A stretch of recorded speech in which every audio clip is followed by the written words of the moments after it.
నేను ఈరోజు ఇలా నిలబడగలుగుతున్నాను అంటే నాకు మురుగన్ చూపించిన దారి, ఆయనకి నా మీద ఉన్న అపారమైన భక్తి. ఆయన చూపించిన దారి ఏంటంటే ధైర్యం, வீரத்துவம், பிரேமத்தோ நிண்டி ఉంటుంది. முருகன் என்னுடைய கடவுள், எனக்கு தைரியத்தை கொடுத்தவர் அவர் தான். அவர் கொடுத்த ஒவ்வொரு வழியையும் தைரியத்தையும் பார்த்து தான் இன்னைக்கு நான் இந்த இடத்துல நிற்கிறேன்றதை சொல்றாரு அவர். మురుగన్ చూపించిన దారిలో నడిస్తే విజయమే వస్తుంది, మంచి కోసం మార్పే తెస్తుంది.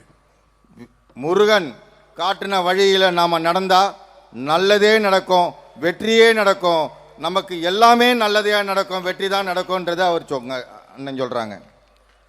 ఈ దారి కష్టమైనది, కానీ బలాన్ని ఇచ్చేది, ధైర్యాన్ని నింపేది, అనుకున్నది సాధించేది. இந்த பாதை மிக மிக கடினமானது, ஆனால் இந்த பாதையை நம்ம கடந்து தான் ஆகணும். அதுக்கு முருகனை நினைச்சு நம்ம கடுமையாக போராடி நிச்சயமாக வெற்றி அடைய வேண்டும் என்ற நோக்கத்தோட போகணும்னு சொல்றாங்க. మనం వెళ్ళే దారిలో, మనం ఎంచుకున్న దారిలో శత్రువులు, అరాచక శక్తులు ఉంటాయి, భయపెడతాయి. కానీ వీరవేల్ వెట్రివేల్ మురుగన్ తోడుండగా మనకేంటి భయం? நம்முடைய பாதையில ராட்சசர்கள், கடுமையான கொடுமையான ராட்சசர்கள் இருக்கிறாங்க. அந்த பாதையில நாம போகும்பொழுது வீரவேல் வெற்றிவேல் என்று சொன்னால் அந்த ராட்சசர்கள், கொடுமையானவர்கள் ஓடி போய் விடுவார்கள் என்று கூறுகின்றார். మార్పు అనేది ఒకటి. ఈరోజు మనందరం ఇక్కడ ఉన్నాం, వి గ్యాదర్డ్ హియర్. కానీ మార్పు తీసుకురావడానికి, ఆ మార్పుని తీసుకురావడంత సాధ్యం, అంత ఈజీ, తేలిక కాదు. కానీ మనందరం కలిసికట్టుగా నిలబడి పోరాడితేనే వస్తుంది మనం అనుకుంటున్న మంచి మార్పు. நம்முடைய எண்ணங்கள் எல்லாம் நிறைவேற வேண்டும் என்றால் நிச்சயமாக நாமல் ஒன்றாக இணைந்துதான் இதற்கு இந்துத்துவலாக போராட வேண்டும் என்று சொல்கிறார். அப்படி ஒற்றுமையாக நாம் போராடினால் நிச்சயமாக நமக்கு வெற்றி கிடைக்கும் என்று கூறுகிறார். இந்த காலத்துக்கு பொருத்தமான எனக்கு பிடித்த திருக்குறள் ஒன்று உள்ளது.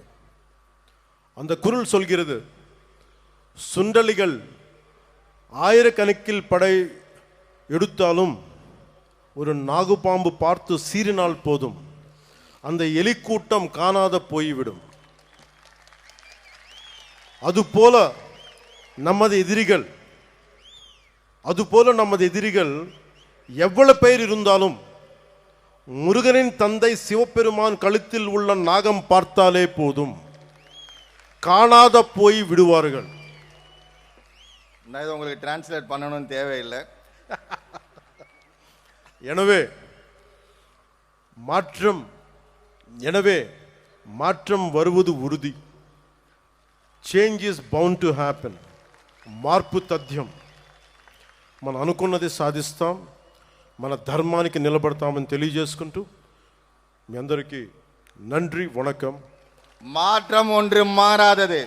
நிச்சயமாக தர்மத்தின் தலைமை நிறை நின்று, தர்மத்தின் பாதை நின்று நாம் ஜெயிக்கத்தான் போகிறோம், ஜெயித்து காட்டுவோம் என்று கூறி நான் வணக்கம் கூறுகிறேன். முருகனை நம்பினால் வெற்றிதான், முருகனை நம்பினால் உயர்வுதான், முருகனை நம்பினால் எழுச்சிதான். அந்த வெற்றிவேல் முருகனுக்கு அரோகரா, அந்த வீரவேல் முருகனுக்கு அரோகரா, அந்த சூரவேல் முருகனுக்கு அரோகரா. நன்றி, வணக்கம்.